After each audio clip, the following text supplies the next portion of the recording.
बरंच सगळं बाबासाहेब आंबेडकरांनी ज्या चळवळी केल्या त्या भाषणाच्याच माध्यमातून केल्या. शब्दांनीच पेटतात घरेदारे आणि माणसे सुद्धा. तर त्या पद्धतीनं आपण सगळेजण पेटून उठलात.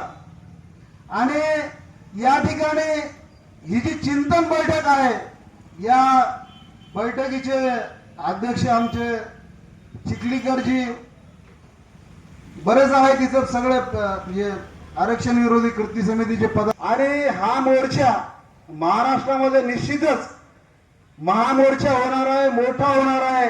नांदेड जिल्हा आंबेडकरी चळवळीचा बालेकिल्ला आहे. या निमित्तानं मी प्रकर्षाने या ठिकाणी सांगू इच्छितो की आज हे जे तरुण मंडळी या ठिकाणी जमलेली आहे, तर तरुण मंडळी काय करू शकतात हे अभिजित दिपकेनी लाखोंचा जनसमुदाय त्या ठिकाणी दिल्लीमध्ये जमवून हे सिद्ध करून दाखवलेलं आहे की तरुण रक्त जे डॉक्टर बाबासाहेब आंबेडकरांचा एक अनुयायी, त्याने लाखो अनुयायी त्या ठिकाणी त्याचे फॉलोअर्स जमा करून धर्मेंद्र प्रधान यांचा राजीनामा घेतला. आणि आज आपल्याला या उपवर्गीकरणाच्या निमित्तानं आपण फडणवीसला हा इशारा देऊ इच्छितो की यापुढे जर तुम्हाला महाराष्ट्रामध्ये जर शासन करायचं असेल तर निश्चितच सगळ्यांना न्याय दिला पाहिजे, अन्यथा तुमचा एका दिवशी राजीनामा आम्ही घेतल्याशिवाय राहणार नाही, अशा पद्धतीची खूणगाठ या ठिकाणी आम्ही मांडतो. या ठिकाणी मला एक सांगायचं आहे, आज ही चिंतन बैठक झाली, तरुण सगळे आज समोर आहेत, परंतु मला एकच उणी या बैठकीमध्ये आहे. महिलांची संख्या आमच्या 2-3 महिला आल्या होत्या.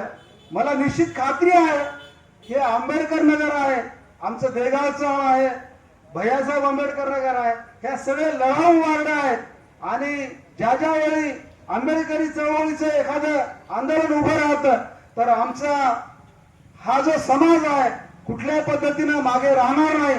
मी या ठिकाणी डॉक्टर बाबासाहेब आंबेडकर नगर, डॉक्टर आंबेडकर नगर हे शॉर्ट मध्ये म्हटलं जातं, परंतु मला असं वाटतं की महानगरपालिकेमध्ये आता इथले आमचे नगरसेवक आहेत, तर डॉक्टर आंबेडकरच्या ऐवजी डॉक्टर बाबासाहेब आंबेडकर नगर हे झालं तर मला अतिशय म्हणजे आनंद होणार आहे. त्या दृष्टीने नगरसेवकांनी प्रयत्न करावेत आणि महिलांनी जास्तीत जास्त संख्येनं या मोर्चामध्ये सहभागी व्हायचं. 7 तारखेला हातगावला त्या ठिकाणी मोर्चाच आहे आणि त्या 7 तारखेच्या मोर्चामध्ये देखील या 9 ऑगस्टच्या आपल्या मोर्चाची त्या ठिकाणी प्रचार होणार आहे. खूप मोठा मोर्चा त्या ठिकाणी आयोजित केलेला आहे. आपला हा मोर्चा मातंग समाजाच्या विरोधात नाही. मी एकच या ठिकाणी आठवण करून देऊ इच्छितो की मला शासनाचा डॉक्टर बाबासाहेब आंबेडकर समाजभूषण पुरस्कार मिळाला आणि माझ्यासोबत एका मातंग समाजाच्या कार्यकर्त्याला साहित्यरत्न आनाभाऊ साठे पुरस्कार मिळाला. मध्यंतरी आमचं कम्युनिकेशन थोडं कमी झालं होतं आणि मी त्यांना सहज फोन करून विचारलं. मी म्हणलं तो नायगावचा कार्यकर्ता आहे, नाव त्यांचं मी सांगत नाही, मातंग समाजाचा आहे. मी म्हटलं काय म्हणलं हे उपवर्गीकरण सुरू झालं तेव्हापासून काय मला फोनही करत नाही किंवा मी फोन केला तर तुम्ही उचलतही नाही. म्हटलं काय नाराज आहात का आमच्या समाजावर?